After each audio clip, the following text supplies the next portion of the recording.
Avatar Meher బాబాకి జై. జై బాబా.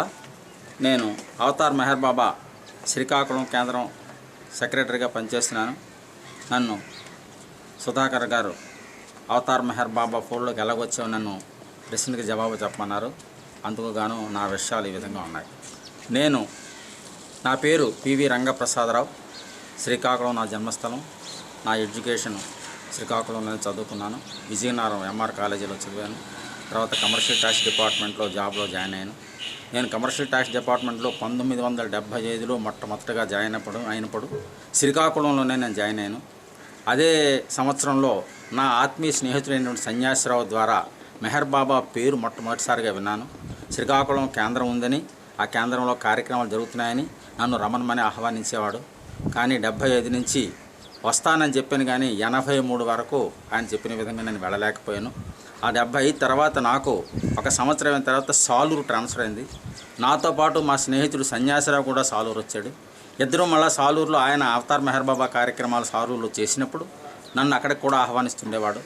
కానీ ఒక స్నేహితుడిగా ఆహ్వానించాడని ఏదో సహాయం చేయడానికి వెళ్ళేవాడు, కానీ మెహర్ బాబా గురించి తెలుసుకోవాలని ఏ విధంగా ఉత్సాహం ఉండేది కాదు. దట్టు మెహర్ బాబా గురించి నాకు తెలుసుకోవాలని అవసరం కూడా నాకు లేదు. నేను గాయత్రి ఉపాసన చేస్తూ ఈశ్వరుడికి వెంకటేశ్వరుడు పూజ చేసుకున్నాను. అంచేత ఇవన్నీ ఎందుకు లేనటువంటి సంకల్పంతో నేను మాత్రం పూర్తిగా ఆ మాట మీద నాకు విశ్వాసం ఉండేది కాదు.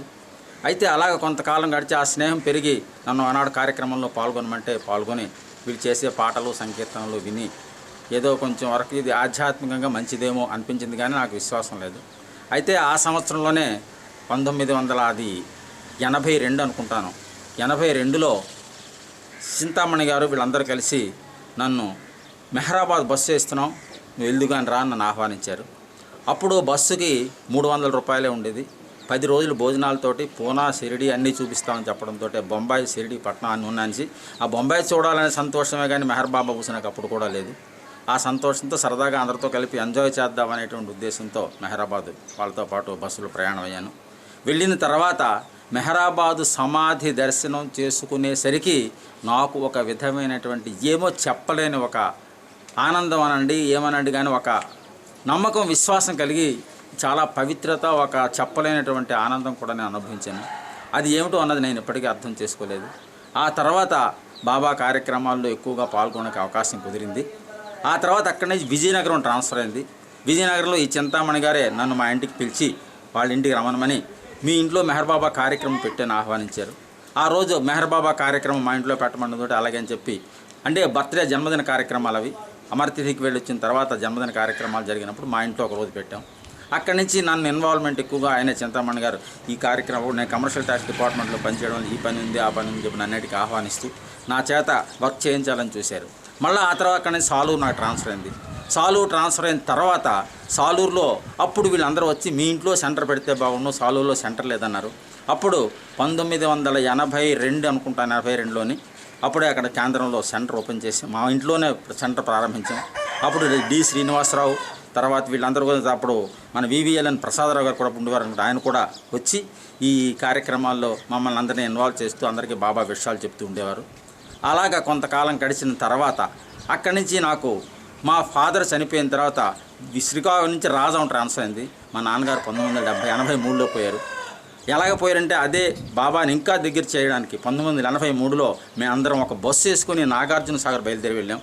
నాగార్జున సాగర్ వెళ్తున్నప్పుడు ఆ మార్గ మధ్యంలో ఆ బస్సు చాలా ఇబ్బందులు పెట్టి ఎన్నోసార్లు ఆ బస్సు ట్రబుల్ వచ్చి ఎన్నోసార్లు రిపేర్స్ వచ్చి బస్సు టైర్లు పోయి చాలా ఇబ్బంది పడి అందులో చింతామణి, సన్యాసిరాజు, మా విశాఖపట్నం ప్రేమికులు చాలామంది అందరం కలిసి డి శ్రీనివాసరావు మేమందరం కలిసి ప్రయాణం చేస్తున్న బస్సులో చాలా ట్రబుల్స్ ఫేస్ చేస్తే అది బాబా కృప వల్ల వీళ్ళందరికీ కలిసి ఆ బస్సు ఆగిపోయి వెళ్ళలేని పరిస్థితి వస్తే అప్పుడు ఆర్టీఓ ఒక ఆయన సడన్గా ఈ మా స్నేహితుడైనటువంటి ఆర్టీఓ ఒక ఆయన కలిసి ఆ చింతామణి వారి ద్వారా వాళ్ళని ఒప్పించి కొత్త టైర్లు తెప్పించి మళ్ళీ వచ్చి మేము నాగార్జున సాగర్ వెళ్ళి తిరిగి ఇంటికి వచ్చేసరికి మా ఫాదర్ శరీరం వదిలేశారు.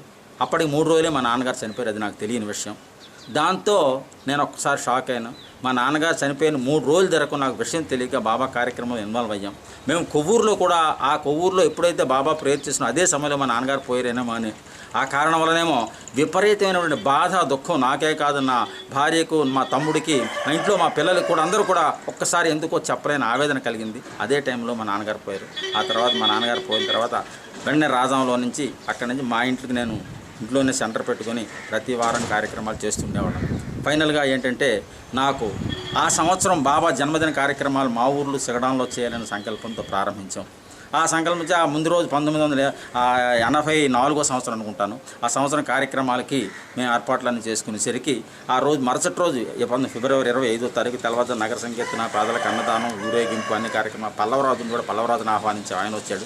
మేమందరం కలిసి కార్యక్రమం చేయడానికి ఏర్పాటు చేసి ముందు రోజు సాయంత్రం ఆ రాత్రి 25 తెల్లరనగా 24 రాత్రి సామాన్లు మిమ్మల్ని పట్టుకుని రాజాం నుంచి నేను సైకిల్ దిగి ఆ సైకిల్ మీద నేను ఇంటికి వెళ్తుంటే రాత్రి 7:30 8 అయింది. 8:30 నేను ఆ సైకిల్ మీద నేను వెళ్తున్నాను. పెద్ద ఒక పొగిరని రోడ్లో పెద్ద గట్టు ఉంది. ఆ గట్టు పక్కన పెద్ద చెరువు నుంచి ఆ గట్టు నుంచి నేను వెళ్తుండగా సడన్గా చీకట్లో తెలియగా బండి నా సైకిల్ కింద పడిపోయింది. యాక్చువల్ చెప్పాలంటే ఒక 15-20 అడుగులు ఎత్తున నా గట్టు నుంచి కింద పడిపోవడంతో ఏమైపోయిందని చెప్పి వెనకాతలు గాబరా పడ్డారు. కానీ అది ఎలాగ మిరకిలుగా నా టైరు ఒక చిన్న రాయికి తగిలే టైర్ ఆగిపోయి టైర్ పోయింది. కానీ నాకు కానీ ఏ విధమైన దెబ్బ తగలేదు. అది చూసి ప్రతి వాళ్ళు ఆశ్చర్యపోయారు. దీని నుంచి పడిపోవడం ఏంటి, నువ్వు ఇంత దీనికి దెబ్బలు తగలకపోవడం ఏంటి అని ఆశ్చర్యపోయారు. బాబా ఇచ్చేలాగే ఉంటుంది అనుకుని ఆ మర్నాడు బాబా కార్యక్రమం సక్సెస్ఫుల్గా చేస్తూ అది చెప్పలేని అనుభూతిగా నా జీవితంలో మిగిలిపోయింది. ఆనాటి నుంచి బాబా కార్యక్రమాలు చేస్తూ విశాఖపట్నంలో కూడా కొంతకాలం పనిచేశాను. ఆ విశాఖపట్నంలో కేంద్ర కార్యదర్శిగా కొన్నాళ్ళు పనిచేసి బాబా కార్యక్రమాలు ఎక్కువగా ఇన్వాల్వ్ అవుతూ శ్రీకాకుళం మళ్ళీ ట్రాన్స్ఫర్ శ్రీకాకుళం 2001 నుంచి కంటిన్యూస్గా ఇప్పుడు అక్కడే కంటిన్యూ చేస్తున్నాను. నేను 2004లో రిటైర్ అయ్యాను.